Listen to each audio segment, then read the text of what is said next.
नमस्कार दोस्तों। अभी हाल ही में आपने सुना होगा, एक बयान आया है असदुद्दीन ओवैसी का। मुझे या एक बात समझ नहीं आती, ये आदमी इतना पढ़ा लिखा है, लॉ की डिग्री की हुई है, विदेश में पढ़ाई की है, उसके बाद भी या तो इसने बीजेपी से पैसे खा लिए हैं, या फिर ये पढ़ा लिखा होने का कोई मतलब नहीं, क्योंकि इतना बेवकूफ़ी भरा बयान आपको लगता है कि कोई समझदार इंसान दे सकता है? I don't think so. अब बात करते हैं कि बयान क्या था। हमेशा मोदी प्रधानमंत्री नहीं रहेगा। जब योगी अपने मठ में चले जाएंगे, मोदी पहाड़ों में चले जाएंगे, जब कौन आएगा? मैं तो उन पुलिस के लोगों से कहना चाह रहा हूं, याद रखो मेरी इस बात को, हमेशा योगी मुख्यमंत्री नहीं रहेगा।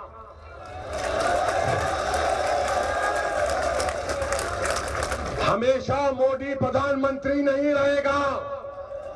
और हम मुसलमान वक्त के एतबार से खामोश जरूर हैं, मगर याद रखो हम तुम्हारे जुल्म को भूलने वाले नहीं हैं। हम तुम्हारे जुल्म को याद रखेंगे। अल्लाह अपनी ताकत के जरिए तुमको निस्तो नाबूद करेगा इंशाअल्लाह ताला। और हम याद रखेंगे, हालात बदलेंगे। जब कौन बचाने आएगा तुमको? जब योगी अपने मठ में चले जाएंगे, मोदी पहाड़ों में चले जाएंगे, हो सकता है या कहीं पर जाकर रहेंगे।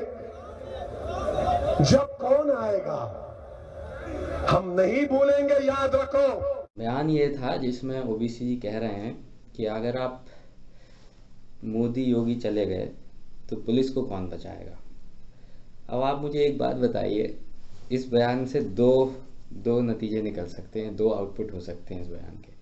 पहला तो ये कि हिंदू और डर जाएंगे कि भाई अगर योगी और मोदी को वोट नहीं दिया, या हिंदू नहीं भी सही, चलिए नॉन हिंदू, जितने भी नॉन हिंदू हैं उनके दिमाग में एक आइडिया आ जाएगा कि अगर कहीं योगी मोदी को वोट नहीं दिया तो हो सकता है कहीं ये लोग इतने वॉयलेंट हो जाएं कि पुलिस की भी ना सुने, और तो जब पुलिस सेफ नहीं रहेगी तो हम कैसे सेफ रहेंगे।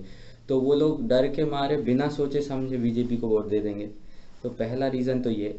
तो हो सकता है कि भाई साहब को बीजेपी से पैसे मिल गए ये बयान देने के, या फिर इनकी बुद्धि जो है एकदम पप्पू लेवल की हो चुकी है, और इन्होंने पहले तो मुंह चला दिया छोटे भाई की तरह, उसके बाद इन्हें याद आया कि अरे क्या कह दिया ये मैंने, इससे तो सारे वोट वो हो जाएंगे। क्योंकि हिंदुओं में एक बेवकूफ़ी देखी गई है कि जैसे मुसलमान तो सिर्फ, अगर कोई मुसलमान कैंपेन कर रहा है तो सिर्फ उसको ही वोट देगा रिगार्डलेस ऑफ हिंदू कितना भी अच्छा काम करे।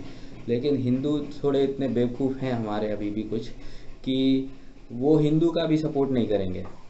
But after this statement I am pretty sure कि ज़्यादातर हिंदू जो हैं वो अपनी इस बेवकूफ़ी के जाल से बाहर आ जाएंगे, और एटलीस्ट अब उन्हें समझ में आएगा कि जो आदमी सरेआम नेशनल लेवल पे मंच पे खड़े होकर टीवी के सामने, मीडिया के सामने ये बात बोल सकता है कि अगर कल को योगी मोदी नहीं रहे, यानी कि कल को भाजपा नहीं रही, तो जो लोग लॉ इन्फोर्समेंट में हैं, जो लोग पुलिस हैं, वही सेफ नहीं रहेंगे, तो फिर तुम्हारा हाल तो वही ईद के बकरे जैसा होने वाला है।